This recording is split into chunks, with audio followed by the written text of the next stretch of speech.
Assalamualaikum warahmatullahi wabarakatuh. Kita bertemu dalam tazkirah ringkas hari ini bertajuk Ubudiyah, kepatuhan ketaatan kita kepada Allah adalah pancang ikatan kita dengan Khalik, iaitu Allah. Al-Quran memberi pedoman sesungguhnya jin dan manusia dijadikan untuk beribadah kepadanya. Wa ma khalaqtul jinni wal insi illa liya'budun. Maksud kehambaan adalah amat mulia kerana jiwa hamba yang tinggi memiliki kualiti taat, patuh, akur dan tunduk. Ciri-ciri kualiti ini menjadi pancang ikatan dengan Khalik, iaitu Allah. Inilah sifat ubudiyah yang dituntut sebagai seorang beriman dan bertakwa. Pancang ini tidak saja sekadar akaid, akidah atau ikatan dengan Allah dari sudut kepercayaan dan keyakinan, tetapi terlihat pada amal. Pola dan gelagat diri manusia sentiasa ditautkan dengan Allah dan ianya menghasilkan rasa ketuhanan atau God consciousness yang tinggi dan menghasilkan sifat ihsan untuk mempedomankan pola-pola pelakuan supaya ianya tidak menyimpang. Konsep taat kepada titah perintah Allah adalah sesuatu yang paling utama untuk menjadi umat terbaik yang dikatakan hai rumah. Surah Al-Imran ayat 110 mempedoman supaya kita memiliki watak melakukan kebaikan yang ma'ruf, mencegah kemurahan dan beriman kepada Allah. Watak ini penting sebagai asas ubudiyah, ketaatan, kepatuhan, keakuran kita yang tinggi, supaya kehidupan manusia terarah dan terpedoman. Sifat patuh adalah sesuatu yang fitrah sebagai ciptaan Allah. Alam ini dan seluruh isinya sentiasa patuh kepada sunatullah, baik kosmos, baik binatang-binatang, galaksi dan cakrawala, dan menyebabkan ketertiban, keseimbangan dan keteraturan terjadi. Manusia yang patuh pada tuntutan Al-Quran dan Sunnah, mereka tidak menyimpang dari jalan Allah, jalan siratul mustaqim. Keakuran kepada kebenaran yang menjadi milik Allah dan terpancar dari Al-Quran dan As-Sunnah menjadi saripati amal yang terkandung hikmah yang amat besar bagi yang memiliki jiwa ulul albab.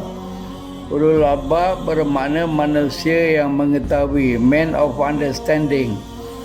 Kehebatan ciptaan Allah terhadap alam dan segala isinya adalah bukti jelas yang menuntut keakuran yang tinggi, bahawa semuanya itu dicipta oleh Allah dan Allah lah mengurus semuanya di bawah sunatullah.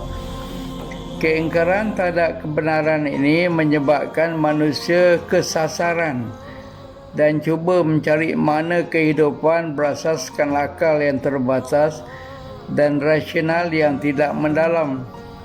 Ketundukan terhadap suruhan dan cegahan daripada Allah membangunkan jiwa rokok dan sujud supaya manusia memiliki kualiti ibadullah dan ibadur rahman. Kualiti ini sangat penting untuk mengekalkan manusia dalam keadaan fitrah dan mampu berperanan sebagai khalifah. Al-Quran memberi peranan kepada manusia sebagai inni ja'ilun fil ardi khalifah, lantaran manusia itu berakal dan membolehkan berfikir, memiliki hati, membolehkannya mempunyai jiwa dan membuat pertimbangan, menyebabkan manusia memiliki daya untuk melakukan amal. Sekiranya akal dan hati dan daya dipedomankan oleh Allah, bakal lahir rasa ta'abudi yang tinggi untuk melakukan peranan sebagai khalifahnya, kerana tanpa khalifah manusia tidak memiliki sumber kepimpinan dan pengurusan untuk dijadikan teladan dan sumber ikutan.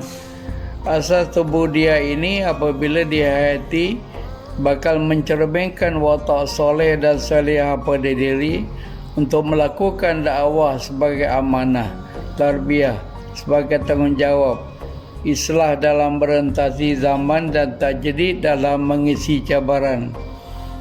Tanpa asas ini, kepinjangan watak dan gelagat manusia akan terjadi.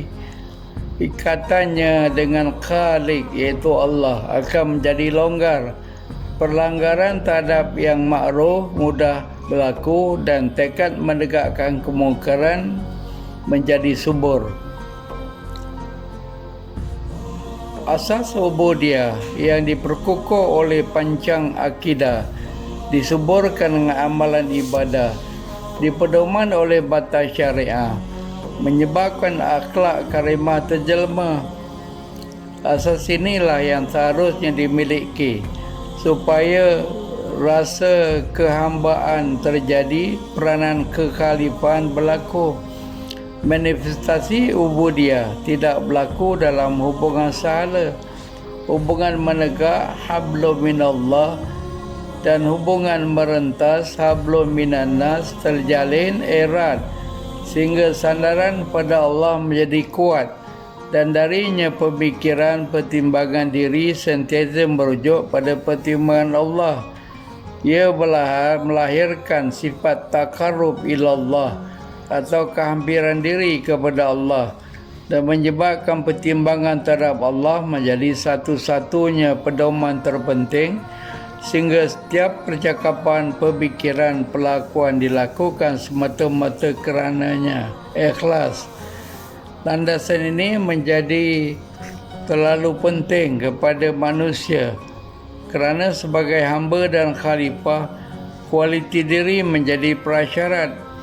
Diri yang memiliki rasa ubudiyah yang tinggi, integrasi ilmu nakliah-akliah yang baik, mempunyai keterampilan yang bermanfaat, sifatnya menyumbang dalam pembentukan watak dan rijal atau manusia supaya mereka memiliki kemampuan dan berperanan kepada umat manusia.